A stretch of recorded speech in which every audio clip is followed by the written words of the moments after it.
I know I'm not what you expected. My name is Mr. Sue Mason.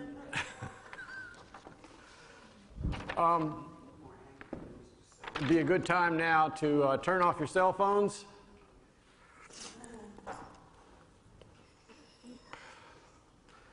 And yesterday, cell phone went off during the lecture, but it wasn't my lecture, so it was okay.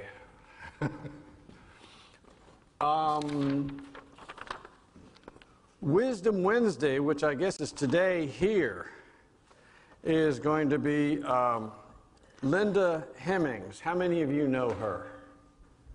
Well, she's over-the-road truck driver, she and her husband, and she's going to talk about driving safety. And this has to do with how to drive around heavy vehicles like trucks. I'm sure in her own way she will discuss Newtonian physics. No two objects can occupy the same space at the same time. For every action, there's an equal and opposite reaction. A bug comes by, change the dimensions of the bug. Mass has something to do with force? Yes. Yeah, force is equal to mass times acceleration. Is there any gravitational attraction between four-wheelers and, yeah. Course evaluations are open March the 4th through the 22nd, and I believe there's some stacked outside in case you'd like to evaluate a course. And the Tuskegee day trip, I think there's information out on the front table about that also.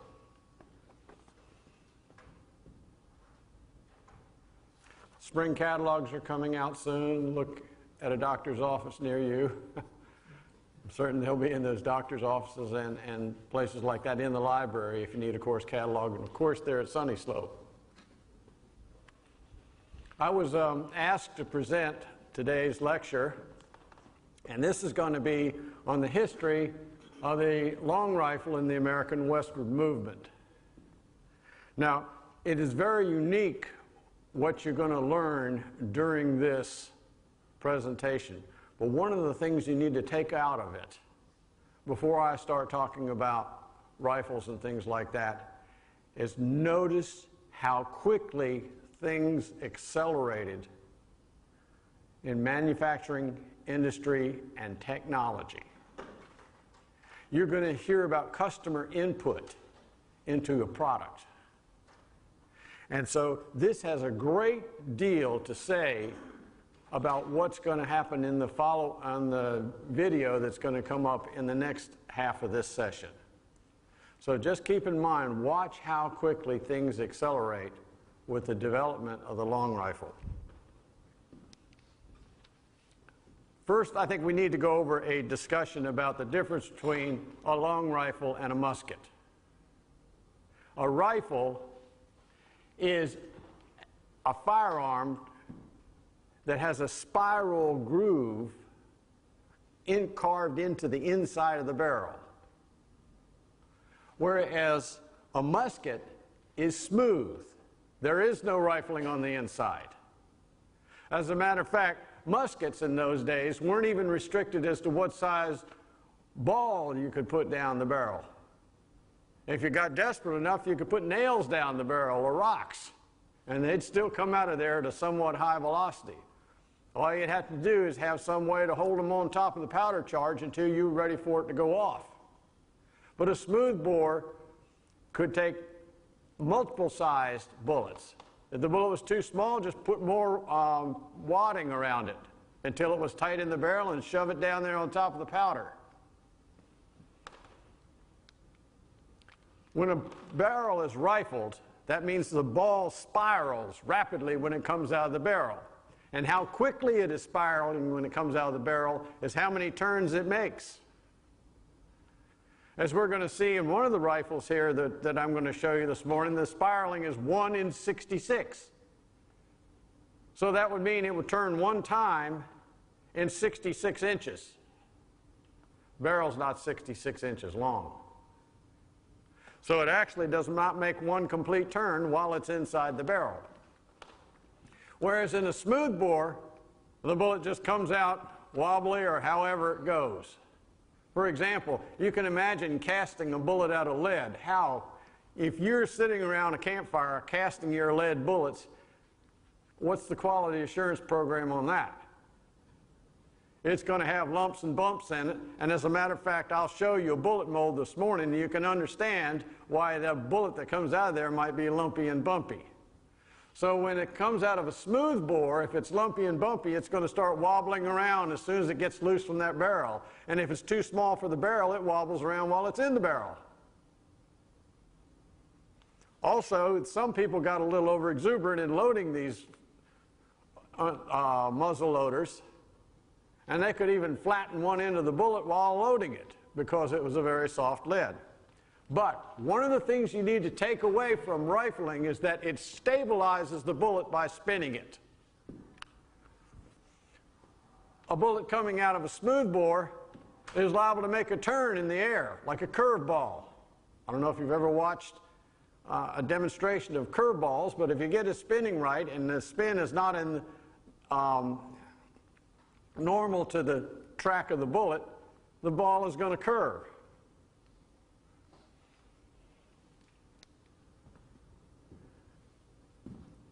The very first rifle makers in North America came into Pennsylvania. They were German or Austrian, and they came over to the New World because of the freedoms here. They were free to do things and build things and own things, and they were free to use their own initiative. So they came over here to make rifles and guns, mostly rifles. Rifling was invented in Europe, and we're going to go back and look. This is one of the first rifles that looks like the American long rifle. This thing was huge and heavy. Does somebody here pull out your cell phone and multiply 0.63 times, are you going to do this for me?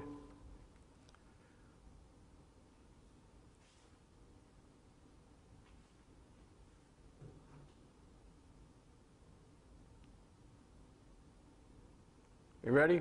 0.63 times 25.4.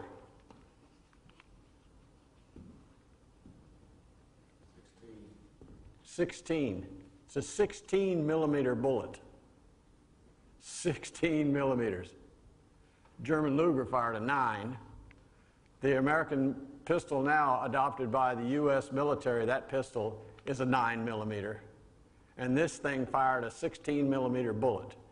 It was bigger around and thicker than a 50 caliber machine gun bullet, and probably weighed about the same. This was made by Kilian Zellner, and believe it or not, this is plain. This is boring compared to the things that he was turning out for kings and princes in Europe. But guess what? Kilian Zellner wasn't allowed to own one. He made them, but he couldn't own it. He was from Austria, by the way. He was making guns from 1670 to 1693. That had begun to transition, so by the time of 1740, still the same old heavy, bulky Jaeger rifle, still firing a huge bullet, but now, in the 1740s, it's beginning to change. Now they thought, I went to a German museum in Regensburg, the hunting museum, and made sketches. And during the 3 years that I was in Germany, I built a Jaeger rifle. This isn't from a kit or anything. I had to order the parts from around the world. But this is the Jaeger rifle that you see there. In a while, during the break, maybe if you would like to come up and look at it, it'll be up here for you to look at it. But it is very heavy. And it has a huge bullet that comes out of the end of it. Is that a bullet or a ball? It's a ball. Well, for most people, okay, I'll use the term ball now until I get to bullet. I will use the term ball during this class. It fires a huge lead ball. It's ideal for boar hunting, which is what they used them for in Europe. The prince would get a highly decorated one, much more decorated than Killian Zellner's. The prince would get one, but you can bet that he had a bunch of buddies on the side with plain ones in case he was a poor shot and the boar was very angry. Now, they were wrong about some things. They knew that the barrel had to be thick down here where the powder went off, and they mistakenly thought it had to be thick up here where it came out the muzzle. Well, it has to be thick at this end and thick at this end. You can imagine if that thickness had to run the whole barrel. So they just shaved off metal in the middle. Yes, sir? What kind of a kick does that thing have? It's black powder, and black powder burns a lot more slowly, so the release of energy is slower. Plus, if you get a chance to come up here, and I urge you, if you pick one of these up, please pick them up with two hands, because they're both handmade, and they're not replaceable. But this thing is very heavy. And so when you have a very massive weapon and a slow-burning powder, the recoil is not anything like today's modern hunting rifles.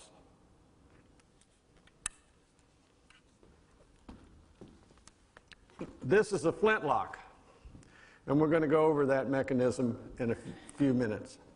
But anyhow, this is a copy of a Jaeger rifle. This is what German gun makers were making when they first arrived. They settled mostly in two counties, in what are now two counties in Pennsylvania, Lancaster County and Bucks County. So they were often referred to as Lancaster rifles or Bucks rifles.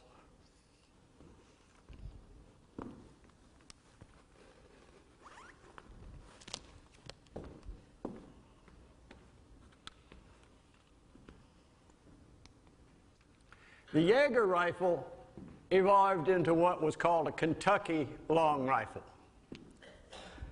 No long rifles were made in what was then Kentucky. Kentucky was anything west of the Appalachians. As a matter of fact, it was originally called Kaintuck. But Kentucky was anything which was then called the frontier. The frontier ran from the Appalachians to the Mississippi River. That other part over there to the west belonged to the French, who very seldom went there. Only a few French fur traders went there. And it belonged to the Native Americans. This is a Pennsylvania long rifle that you see there, and I'm going to show you an example of one of those. This rifle was made by David Decker of Taney Hill. David Decker was commissioned by the Smithsonian Institute to build a rifle the old way in his own single shop by hand. He made everything, screws, barrels, locks. He made it all right there in his shop. This rifle is not, he didn't do this one that way, I can assure you. I couldn't afford anything like that. But anyhow, you will notice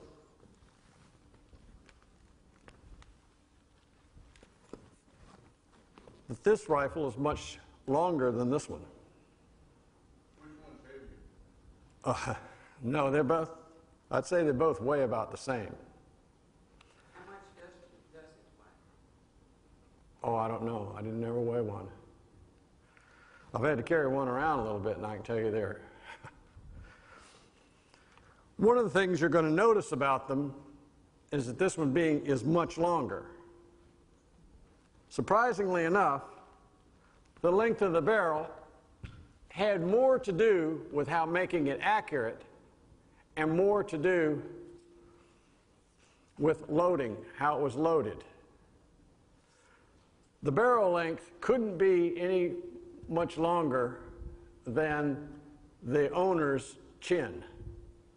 The reason being is when you load one of these things, and I'll show you what a loading kit looks like in a few minutes, you have to be able to at least see the bore to load it. And you have to reach up with a ramrod to push down into the barrel to load it. In this case, this one is 44-inch barrel. That one is about 32. Now, one of the things about this rifle is the longer the barrel, the greater the distance between the rear sight and the front sight. So you understand that the longer that distance, the more fine an arc you can make when you are aiming it. You can get much more accuracy the longer the distance between these two. I don't know if I have the strength to hold them up together.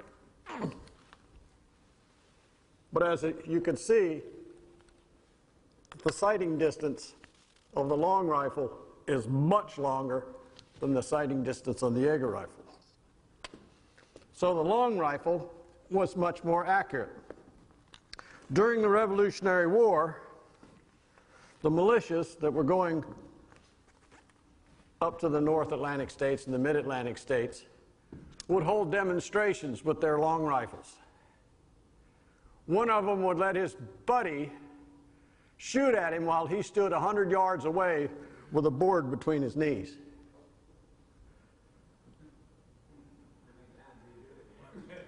No, they made a regular display of doing that. That's how good they were. Now remember, they were firing 36 caliber ball or a 32 caliber ball, because 36 caliber, you can get 120 of those little lead balls out of 1 pound of lead. You can imagine at 63 caliber how that goes downhill rapidly. Pretty soon you need a lot of lead to keep 63 caliber going. With the American long rifle, like this, such as the one they had at the Battle of Saratoga, a private named Tim Murphy crawled up in a tree with a long rifle and shot a British general at 300 yards while he was on horseback. 300 yards. If you had a musket, which was one of the smooth barrel weapons common to the armies in those days, you were lucky to be able to hit a garbage can at 100 yards, because it's not rifled and they weren't even meant to be aimed. They were meant for massed fire. Whereas with a long rifle, the British considered them greatly unfair, because every time one of those people whose normal job when he wasn't in the militia was either a farmer or a hunter, or both, every time he took his flintlock up, he was aiming at a specific person. And they were so good at it that they knew if they were aimed at, they were dead. One shot, one kill. This was considered very ungentlemanly by the British, especially since the ones who were shot at the most were officers. Officers in those days wore this brass thing around their neck called the gorget. It was supposed to symbolize knighthood, that chivalry and knighthood remained into the 18th century. That's also a very good target. So the difference is that these are a lot more accurate, used a lot less lead, and however, they are quite fragile. But this is not, and never was intended to be, a military weapon. It was meant for hunting. Where is the ramrod for that? At home. Okay. When I got it out this morning, I noticed that it wasn't in there. I don't like to carry the ramrods around because it's too easy to break them and they're too hard to make.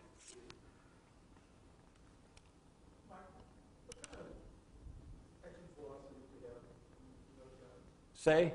What's the action velocity? Oh, probably very slow, maybe 600 feet per second. Like kind of consistent with the power Depended on whether it was an industrial process to produce the powder or whether they were making it by hand. And certainly the people in the West knew how to make black powder on their own. So if you can crumble it and sift it so that you get even grains of powder, then you're going to get a much even burn. An industrial process, of course, is going to produce a very consistent powder. You hear that clicky sound? That means that this ramrod is landing on steel. I think that would be important to you all. If it lands on lead, it makes a different sound. But they're both just single shot. Just one shot, and it takes the best you could hope for out of a long rifle. The best I think you could hope for is maybe 2 bullets a minute. There was a gentleman, we took a group of Boy Scouts and stopped a horseshoe band, and one of the attendants there came out and did a demonstration of the loading the gun and shooting. And he said the definition of a Minuteman was they had to get loaded and fire 3 times in a minute. But he said that, again, without the rifle, these were muskets. Without the rifle, he said everybody lining up, shooting 1 time. He said the noise itself, in addition to all this lead flying, usually there's one volley and the other side would give up because you had this huge noise of everybody firing at the same time, and then Big. willy-nilly lead flying everywhere. People just said, that's enough. We Also, give up. you had the problem of smoke. Right. It would obscure the target after Why do you think? volleys. Here's a real important reason for shooting in a volley. You want everybody to fire at once. What if you're loading yours and the guy next to you fires and his sparks land in yours? I don't know. Yes. Also, a tremendous amount of smoke and flame and sparks come out of the barrel of a muzzleloader. And so there's sparks everywhere, there's smoke everywhere, and quite often they would not recognize whether they had fired or not. Like you say, the volume of noise when everybody fired at once was enough to shake your body. So what if your flintlock didn't go off? That's okay. Load it again. They have found muskets with multiple loads in them. They just didn't know. What happens if you double load one? We want to answer that, Rod? Double loading, you could end up with a barrel that blew up in your face. This steel that these are made of these are modern steel. This is 1410L steel, and it is very soft. So it's quite easy. They do not make modern rifles out of that steel. It would be too easy to blow one up. But you can imagine if you plugged up the barrel enough and then set off that rear charge, and if in any way, in a musket it can, mostly in a rifle it wouldn't, it could get through to the next charge and the charge before that. So you got 3 loads in there all going off at once. Soft metal, muskets are not very thick. I didn't mean to get off on that.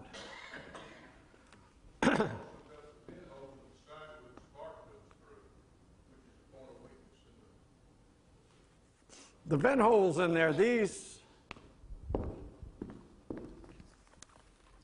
have modern vent holes, and they are not made out of the regular steel. In those days, they just bored a hole in the side of the barrel. And every time you fired it, that hole would get a little bigger. Can you imagine standing next to somebody who does that?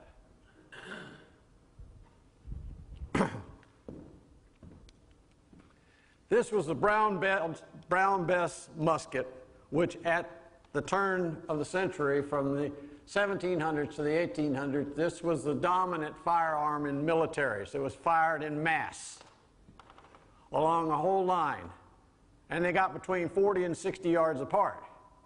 And you didn't aim, you just aimed straight ahead. So there's all these people lined up in front of you, all lined up in a straight line, and you fire at them and they fire at you, and how smart is that? I'm not even sure how they convince people to do that. The question occurred to me is the wind. How big a factor does the Army take in the fact of trying to be upwind with it? I know in naval battles, that's the key thing. Try to keep the smoke cleared away. Yeah, that's it. Because of the smoke, it would blind the person downwind. Also notice this has a bayonet. There's no way to fix a bayonet to either one of these rifles. There's nowhere to put one. So that led to the opinion that anybody who was in the militia would flee a bayonet charge. Well, that didn't work out so well at Cowpens, but that's a different lecture.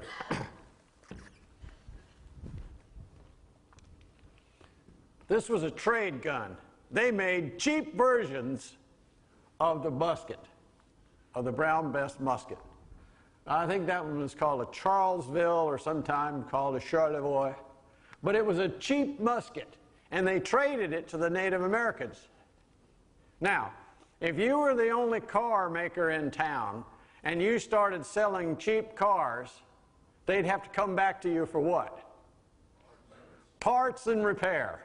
So the trade gun was meant to keep the people who bought it dependent on you for the parts and repair of these things. They were also muskets. They weren't rifled.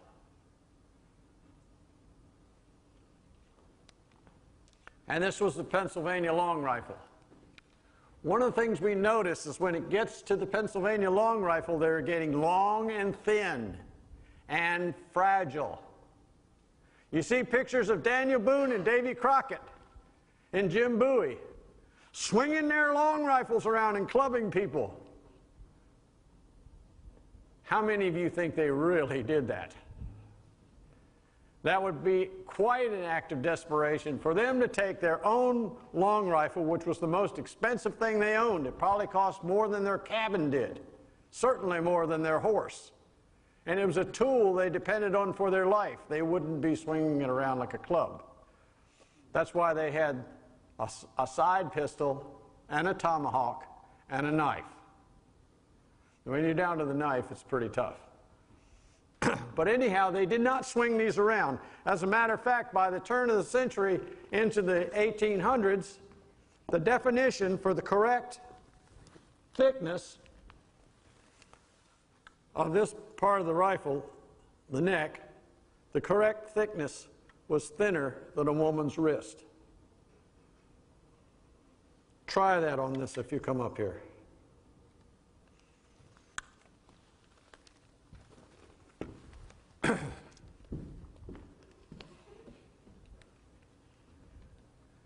When I was making my rifle, I made lots of kits first to teach myself how to do it.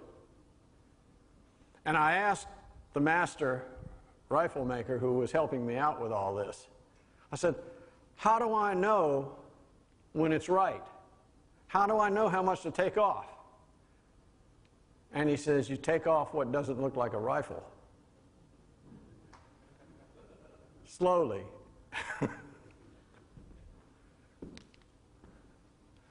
These are accoutrements. Accoutrements.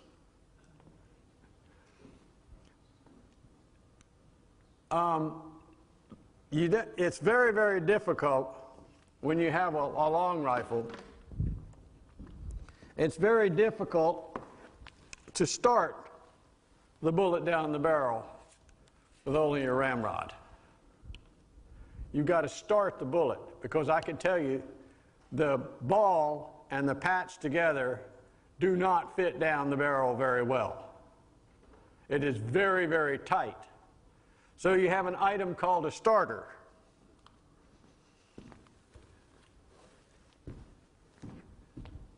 This is the starter up here. And that's what you use to start that bullet down the barrel. How many of you are law enforcement officers, ever done any competition shooting? Okay. in competition shooting and among law officers, there's a thing called a speed loader. So you can load your weapon very quickly. Well, I'm going to break this. You have no idea how long it takes just to make a stick.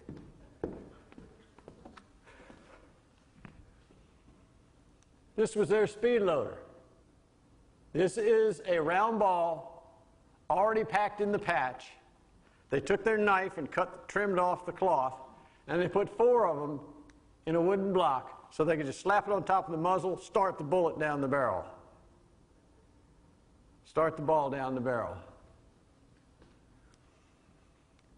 This was the powder horn. The powder was, I don't know if it was graded in those days, but nowadays it's called double F powder, 2 Fs. That means it's very coarse.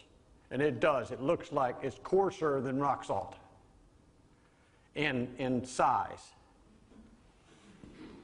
The powder that goes into the pan of the flintlock was normally carried in a smaller flask or a smaller horn. In my case, I have 2 powder horns, one for the main powder charge and a smaller one for the ignition charge. I'll go over that in just a moment. And here's a powder measure. What they did is you want to have the same amount of powder. If you shoot the same size ball all the time, you want exactly the same amount of powder every time you shoot it. Why is that? For accuracy and consistency. Because if you just pour it down the barrel and then put a bullet on top of it and not paying attention to how much you put in there, you're not going to get the same ballistics every time, and your accuracy is going to be worthless. But you fire the same charge with the same ball every time, you get very consistent at it. All these other things are tools handy to have when something goes wrong. Things do go wrong with black powder rifles a lot. They clog up, they get nasty, they get dirty, they get messy. And you have to be able to clean them up or take them apart or do something. For example, the rule is powder, patch, ball. Powder, then a patch with a ball on top. If you get that out of order, you have a problem. You cannot put the ball down the barrel first. It cannot be ball, patch, powder.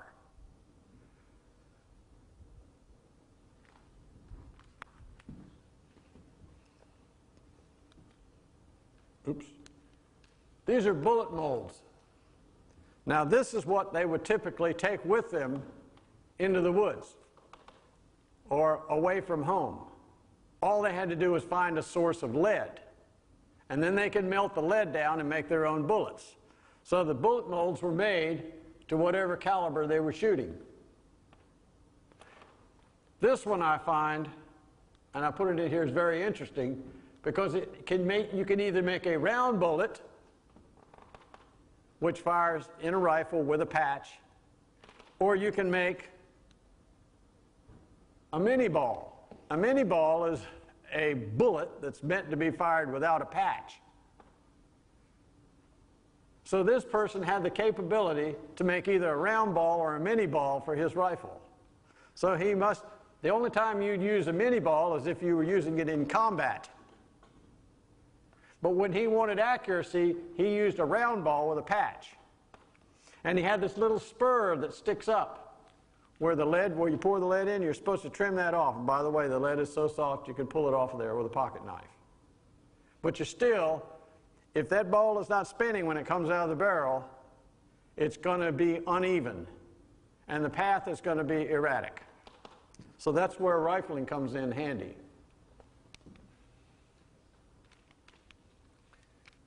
This was the military. That one was a musket. This was the military weapon at the time of Lewis and Clark. He went to the armory and specifically ordered these for his men. This was the rifle version of that weapon. Notice it looks more like the long rifle, thinner and more elegant. He ordered these. But if you were a private, You didn't carry a rifle, you carried a musket unless you were a sharpshooter. And then, oh, by the way, this was more likely about 69 caliber. And this was probably 36 caliber. I think he took 36 caliber rifles with him.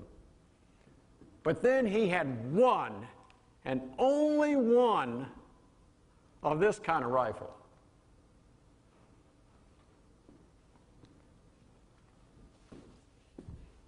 Oops, what happened there?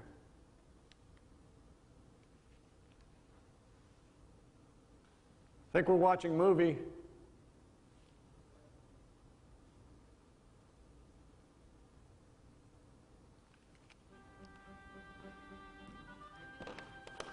When you take a look at the firearms in the early part of the galleries here at the National Firearms Museum, you might just quickly give this a glance over and walk on. This rather archaic rifle doesn't really stand out amongst all the others in the case. But in fact, it's probably one of the most historically significant guns in the collection. Because this gun, it could be said, changed the entire history of the United States of America in the 19th century, and perhaps the history of the world in the 19th and 20th century. Basically, it's just an air rifle. And in fact, it's a rather well-preserved gun. It's on loan to us from Mike Carrick of Oregon. It's called a Giardoni. It was designed by an Italian that had these manufactured for the Austrians in 1790. Not long after our own American Revolution was over, this gun was put into production and used by the Austrians against Napoleon in the wars that were then raging across Europe. How this gun found its way to the United States of America in 1803 is one of the great mysteries of the time. But we do know that this particular type of rifle, an air rifle, was carried by Lewis and Clark during their Corps of Discovery expedition from St. Louis to the Cascades in Oregon, the Pacific Ocean, and all the way back between 1803 and 1806. Now, this gun itself is fairly simple to work. There is a detachable buttstock right here. This one's covered in leather. It's made out of cast iron. It holds up to 800 pounds per square inch of compressed air. Realize your automobile tires only have 35 pounds per square inch of air pressure. It takes 1,500 strokes of a bicycle pump style mechanism to get this gun to be fully charged. The tubular magazine down the side here is perhaps the most interesting aspect of the gun. It holds 22 .46 caliber round balls.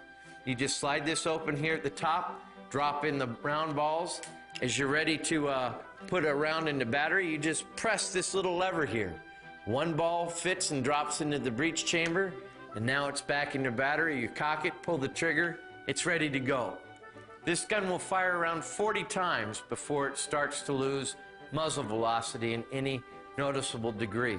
I fired an exact reproduction of this gun, and I know that it is very accurate. It's rifled, and one of those .46 caliber round balls will put a hole completely through a 1-inch pine board at 100 yards. Why do we think that this gun is perhaps one of the most historically significant in all of the world? Well, if you read a great book on the Lewis and Clark expedition called Undaunted Courage by Stephen Ambrose, you'll find out that he asks a question 3 times during the course of the book that he can't answer himself. He says, how did these guys manage to get from St. Louis to the Pacific Ocean and back again without any major loss of life? How is it that any band of Indians didn't just decide to overwhelm them, take all their rifles, their pistols, their cannons, their powder and shot, and then make war on the neighboring Indians with basically an arsenal that could be unsurpassed for perhaps the next 50 years on the plains? How come the Indians didn't just go out and squash these guys like a bug and put an end to it and take everything they had? There were only 36, 38 of them at any one time. They could have been easily overwhelmed. You see, it's well known that Lewis had one air rifle with him on the trip. In fact, he speaks about it in the very first page of the first diary that he wrote during the expedition. The very first day, first entry, he says, "We stopped at Bruno's Island today, and I demonstrated the air rifle. It was a wonderment to the crowd. Now, if you were to read the 13 volumes and 1 million words of the Journals of the Lewis and Clark Expedition, as put together by the University of Nebraska Press and Dr. Gary Melton, you will find that the Lewis and Clark air rifle is mentioned 39 times throughout those 13 volumes. And it's interesting to note that nearly every single time the air rifle is mentioned, it's mentioned being used in the exact same manner every single time.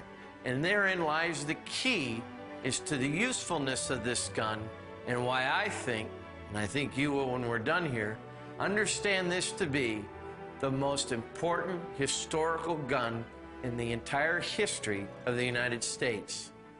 And the reason why I say that is, if you look at these 36, 38 guys that are going across the country, and one gal, Sacagawea, leading the way, you will find out that every time they come across a new tribe of Indians, which vastly and overwhelmingly outnumbered them, they did the exact same routine for the Indians. They put on their swallowtail coats, they unfurled the flag, they got the drums beating and the fifes fifing, and paraded into the Indian camp in their full Class A uniforms. They gave the chiefs bolts of cloth, beaded necklaces, large coins, and then each and every single time, Lewis demonstrates the air rifle. He shows the Indians that he has a large caliber, highly accurate, very effective, repeating gun that doesn't smoke or go bang when it goes off. To the Indians, as he wrote in his own journals, they found it to be of great amazement and great wonderment, something from the gods. This gun, the Indians could never see the end of the gun actually firing. And every time that Lewis tries to move on from one camp to the other, the Indians are always interested in seeing what provisions he brought with him on the keel boat and all the supplies that they had. And Lewis defends his right to the secrecy of the cargo of his vessels almost at the point of firearms. It almost comes to blows at one point. But the Indians never know whether there's one Giardoni air rifle or 38 Giardoni air rifles. There were 38 of them. They each fired 22 shots in less than 30 seconds. It's a lot of Indians that are going to be hurting if they tried to overwhelm this small band of intrepid explorers. So when you look at this, you begin to understand the way that this gun was used. It answers Ambrose's question for him. These guys went from east to west and back to east again, discovering and claiming greater than 1/2 the landmass of North America for the United States. And they did it with basically a parlor trick. It was the perception of peace through superior firepower. Because if they had been overwhelmed by any of these Indians, those Indians would have had enough guns, powder, and ball to basically put up a strong fight for the next 50 years on the plains. They could have subjugated any of the tribes that they were currently at war with. These guys were able to go out and back, and they did so by letting and intimidating the Indians into thinking they had a vast arsenal of superior weapons. And as a result, the Indians passed them on from one tribe to another till they got all the way to the headwaters of the Cascades at the Potomac River, camped there for the winter, and then came back. A 3-year expedition to double the size of the United States of America, to add new stars to the flag. And for the first time in our history, we truly became the United States of America from sea to shining sea. All because of the perception of peace through superior firepower. Mutually absurd. Okay, anybody notice an error there? Yeah, Potomac. That's right. He said Potomac River and he meant Columbia. Did anybody else catch that? Yeah. Yeah. Okay, we're going to take a break here for about 10 minutes. During that time, you can come up here and look at these. I ask, please, if you pick one up, use both hands. Make sure you have a good grip. They are both handmade. This one here, the long rifle by David Decker. David Decker is no longer alive, so it's probably worth more than my car. So anyway, 10-minute break. We'll come back at 9:22.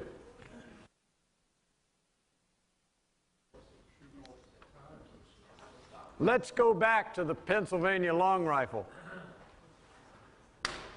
Remember that the Pennsylvania long rifle was made with a very long barrel, and it was made to fire very small bullets at very high accuracy. Very small balls of lead at high accuracy. And it was meant for the frontier between the Appalachians and the Mississippi. But once people moved west of the Mississippi, in conquering the West, they encountered things like grizzly bears, buffalo, elk, mule deer. You don't want to be fooling around with a grizzly bear with a .32 caliber rifle. I don't care if you triple load the .32 caliber rifle. As a matter of fact, remember in the video he talked about out of the 39 times that the air rifle was mentioned, the vast majority of them, most of them, were about the demonstration? Read the part in the book where they talk about shooting a grizzly bear with an air rifle.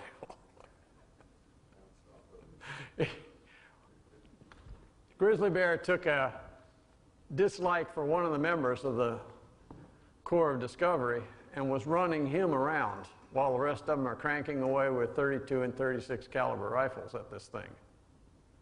The man jumped into the river to get away from a grizzly bear.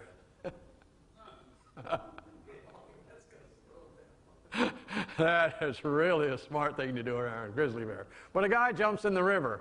One of them manages to hit the grizzly bear on the top of the head with a bullet, and it knocked out the bear.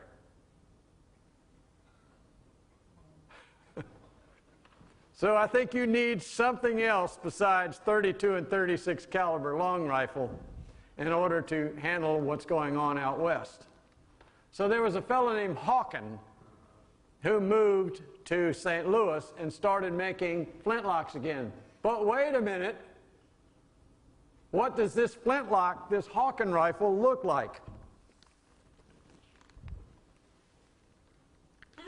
It's back to looking like the Jaeger rifle. Short, heavy, fires a huge ball with a lot of powder.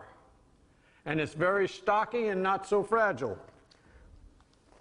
If you're steaming along on horseback with a long rifle, what happens when your rifle hangs up in the trees or the brush?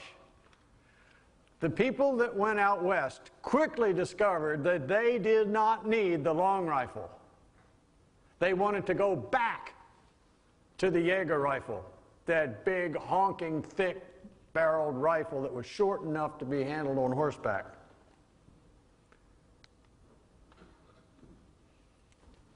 The Hawken rifle was originally made with a flintlock. With the flintlock, you have a piece of flint. It flies forward and it strikes a thing called a frizzen.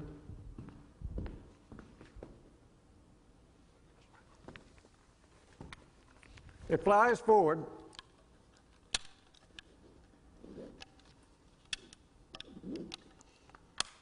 Strikes the frizzen and makes a spark. When it makes that spark, you have some powder down in this pan.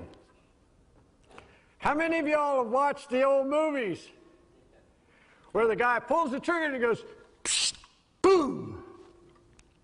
If you load your flintlock and it does that, you do not know how to load a flintlock. When you load the powder in this pan here, there's a little hole in the back. I don't know if any of y'all discovered that on this flintlock. There's a little hole that leads into the barrel. It's bored and it goes into the barrel. If the powder is touching that hole or goes into that hole, then whatever flame, explosion, or ignition goes off in the pan has to burn its way through that hole and ignite the powder. But if you load it so that the powder is all toward the outside and not touching the hole with the frizzen down there, and it ignites that powder, a jet of gas will go instantly through that hole, and you can't tell the difference in time. Now, I've had all kinds of people say, no, that's not true, that's not true. I've had the privilege of demonstrating this many, many times at Boy Scout camps, the difference between loading them the wrong way and the right way. And I can tell from hunting with that Jaeger rifle that the difference between the and the bang is negligible. You can't hear it if you load it right. If you go then bang, do you think a deer could hear that or see it? Bullets barely fly the speed of sound anyway. The problem with the flintlock is it's not any good in the rain. It's not even good, you're certainly not any good in the fog. And when the humidity is way up, it's not very effective either. Powder is hydrophoric. It loves water. It soaks up water. It soaks up moisture. And powder that soaks up moisture is about as good as a wet match. You know, matches can go bad when left out in the humidity, is that not correct? Same thing happens with black powder. No matter what they try, they would try wrapping leather around the flintlock. They would try wrapping wool around the flintlock, anything to protect it. Well, it might protect it from the rain, but it does little to protect it from humidity. Flintlock is not very reliable in damp conditions. So what you used in Alabama? It was, when it was all they had, that's what they used. But when you're being attacked, or you have angered somebody that has a bow and arrow and knives and tomahawks, and it's raining, you've got a problem. So you'd better be good at tomahawks and knives too. So early in the 19th century was created the percussion cap. Percussion cap, and I had meant to bring some this morning, is a really little tiny brass or copper, I mean very tiny, like 1/8 of an inch, tall and wide, little copper thing with mercury fulminate in the bottom of it. And that cap fits over top of this thing here called a nipple. Fits right on top of it. There's a hole through the center of it. And when the hammer flies forward and hits the cap, it sparks just like a cap gun. Remember those cap guns? Yeah. It sparks just like a cap gun. And the spark, the flame, goes down that nipple and makes a left turn and goes into the barrel. Did you hear me? Down there, make a left turn. It was better than a flintlock because if it was set on there properly, especially if you left a piece of cloth or wadding over top of the nipple, it was very well protected from the rain. And you pull that hammer back, a piece of cloth falls off, and you fire. Much more reliable than the flintlock. So Hawken began to produce that in percussion cap. So here you got this big honking rifle that shoots in the rain and snow and humidity, and he began to produce them in this model. So the mountain men would take these and go out in the mountains. Sure enough, someone would come back and say, you know, I looked and I looked and I looked all around Jackson Hole, and I could not find one single one of those little percussion caps laying on the ground.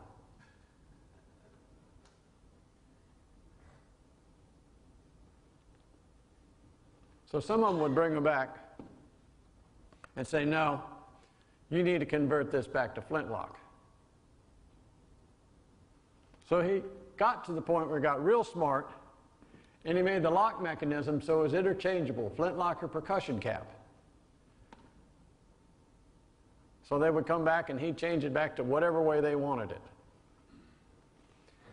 He began to get some competition from a fellow named Henry. Now we're starting to get names you recognize. Henry started making his version of the Plains rifle. Notice also they're getting gaudier and gaudier again. Sometimes you get bored and you just start decorating your rifle. So Henry gave him a good start on it. Notice what has also appeared on Henry's rifle. What's that? A rear sight. That's the front sight. Look at the distance between that one and that one and that one and that one. This has got a corn on it. That's what they call that little bump on the front of the barrel that served as a front sight. This one has a post, a shaded post inside a tube. The Henry, in this configuration, was much more accurate than the Hawken, but it was the same length. Technology is beginning to take over.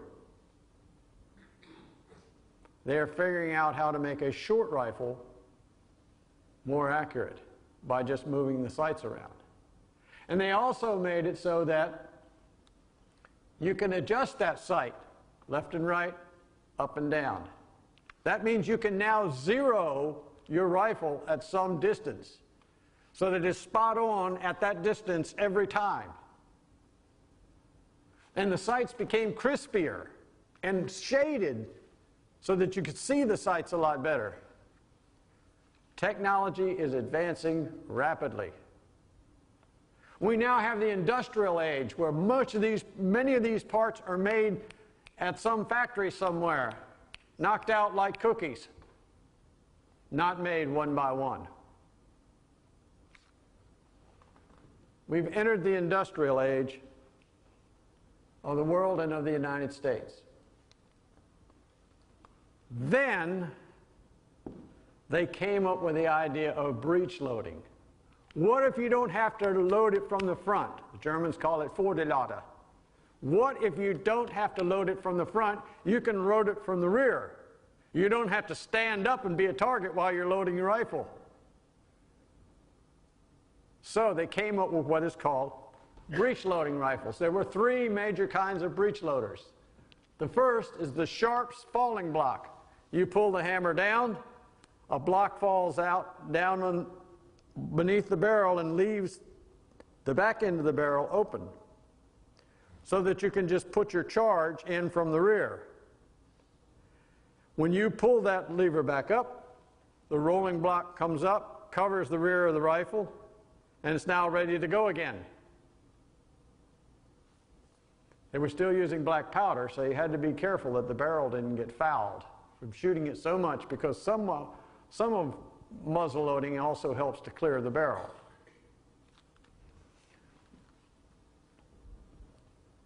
This is the Sharps falling block. The next was a rolling block. You pull the hammer back, you pulled another lever back, and the back of the barrel, or the breech of the barrel, rolls back to reveal where the bullet goes.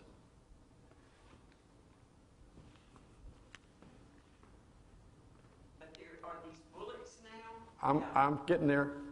I'm getting there. This is the model 1873 Springfield trapdoor. This is starting to look like a modern rifle. This is indeed, these aren't handmade anymore. These are being made in factories. When you make something in mass numbers, you improve the quality because you improve the consistency. And if something goes wrong, you can make a little tweak in the manufacturing process to correct those errors.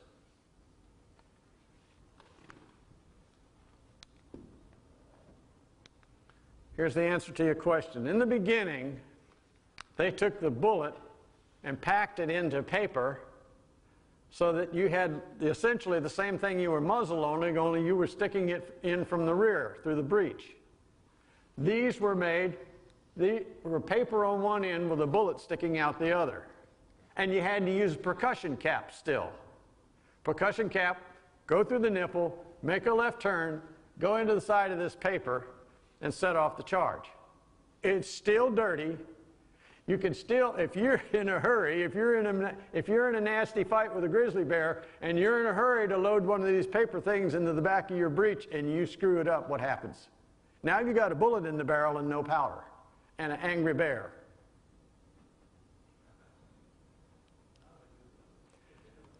The next great invention was the cartridge. Here, the powder is packed into a brass tube. The cap is pressed into the back of the cartridge, and the bullet is in the front. We don't have a round ball anymore, we have bullets. This goes into the breech of your rifle, and you can change it all around as long as you get the diameter of the bullet correctly, and you have something in the back. What did you call that again? The lip on the rim on the cartridge. You can load that rifle any way you want. This is a 45-80, goes into a Sharps rifle into the breech. Let me tell you something. You got a little short rifle with a humongous sized bullet with lots of powder behind it, and you can carry it on a horse, and it's very accurate. Now you've got something else. You don't have the Hawken anymore. You don't have the flintlock anymore. You've now got one heck of a rifle, like this one. How many have seen the movie Quigley Down Under? This is the rifle that Quigley was shooting at what, 300 or 400 yards? 300 or 400 yards with a .45 caliber bullet and probably 100 to 200 grains of powder. Awesome.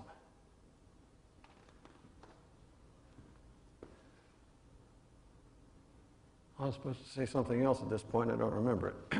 Anyway, this is the Sharps rifle. By the way, Sharps rifles were made in factories, not handmade one at a time. Where was that? Springfield, well, there were several factories making them, but a lot of them were done from Springfield Armory. And that's still Illinois? Or Massachusetts? Massachusetts, yeah. That was the rifle carried at Little Bighorn by the American troops, by Custer's men. This was the kind of rifle they had. Probably not with that elevator sight on the rear. They're still single shot, though. It's still single shot. But now you can load, you can fire as quick as you can jack that block down and put another one in, you can shoot it. These originally started out with the paper cartridges and then went to the metal cartridges. This is a replica of the Remington rolling block. Pretty plain rifle, very durable in the woods, easy to carry around, probably not so accurate without the sighting mechanisms on it, but still, they have changed. Now you've got the blade front sight, and you've got a notched rear sight. Much easier to look at. And then finally we have this 1873 Springfield trapdoor rifle. A military weapon.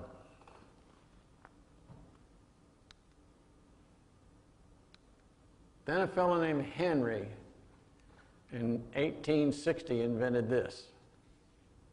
It showed up in the Union Army in 1862. Confederate soldiers said, well, shucks, he could load it on Sunday and shoot all week.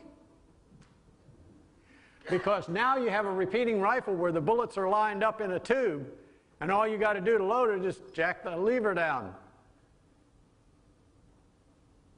This is the rifle carried by Crazy Horse's men at the Battle of Little Bighorn.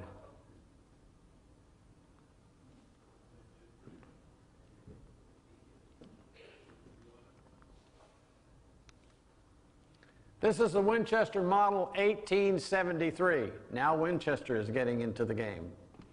These all fire metal cartridges. By the way, all of these bullets and all of the cartridges for the Winchester model and the Henry model were the same size as the bullets you put in your pistol.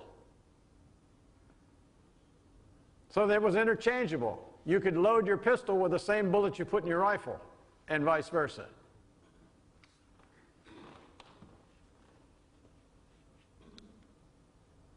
You can go to just about any Walmart or any gun store in the United States, and for less than $600, you could buy one of these, Winchester Model 94. I have one. It's my primary hunting rifle now. But the Winchester Model 94 is still in production. In 1966, they were $129. That's because they changed from real wood to composite wood. No, it was real wood.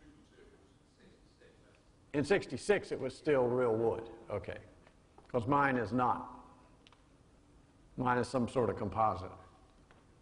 Well, which gun was the rifleman's gun? You know, you had that big circle. It was probably one of these Winchester models. I can't imagine why anybody would do that.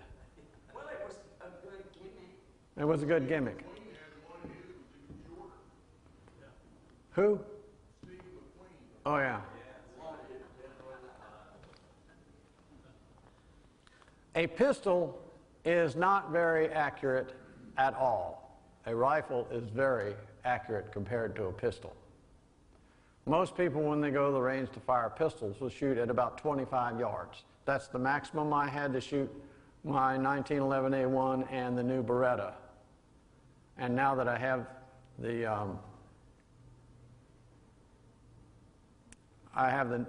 the new pistol now, I'm trying to think of it, Sig Sauer. I have the new Sig Sauer that the military's issued. And still, you shoot at 25 yards.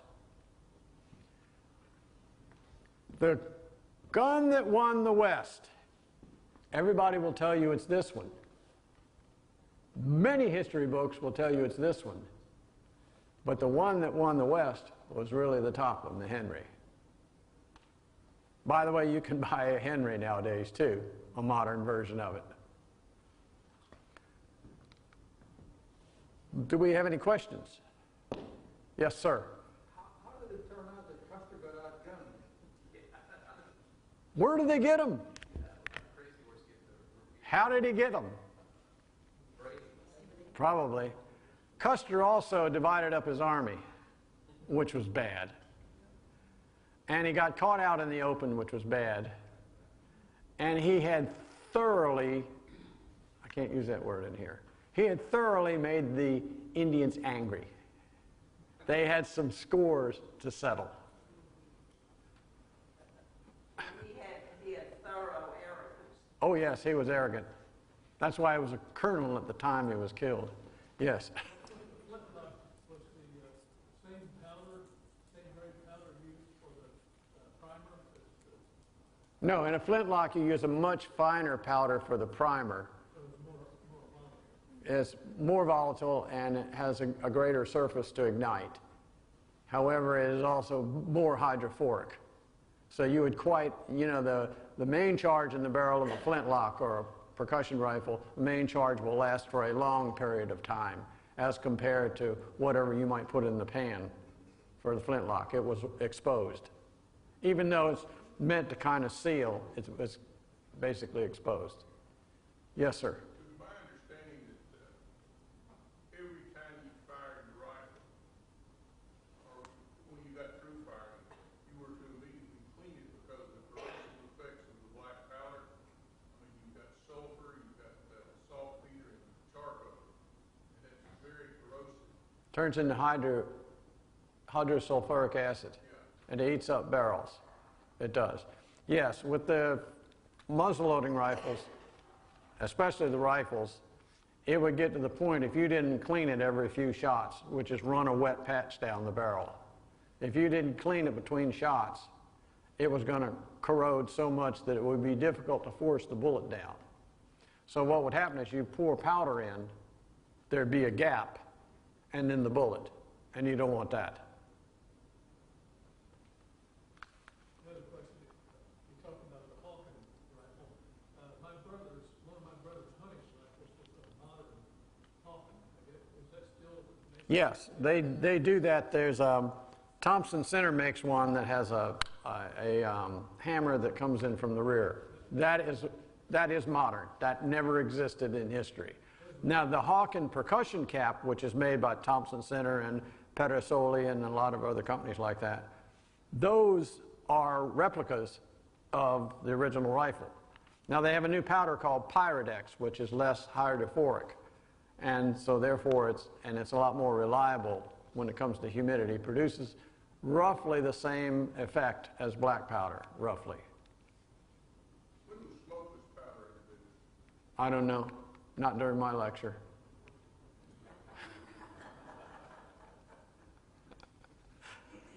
Does the expression flash in the pan come from this? Yes, ma'am. You get a flash and you get no ignition. Uh-huh. And that can happen also with that fouling that he's talking about. That borehole can get fouled. Or you've got the powder all the way up next to the barrel and it burns out before it gets through the borehole, the flash hole. By the way, on both of these, they have modern steel boreholes put in them so that the size of the borehole never changes anymore. It doesn't corrode. But the powder does, if it stays in the barrel, it will ruin the barrel. So your choice now is you get it rebored. These, unfortunately, have been in storage since we built our house in 2009. But I made sure they were very well cleaned before I put them away. Any other questions? Okay, yes. I don't know anything about guns, except I'm scared of them. Are shotguns the successors to muskets? Shotguns are the successors to the blunderbuss. Blunderbuss. No. I don't think anybody would intentionally put broken up material inside a musket. If you did that too much, you ruin it inside. But it will fire nails and glass and pebbles. Walnut shells.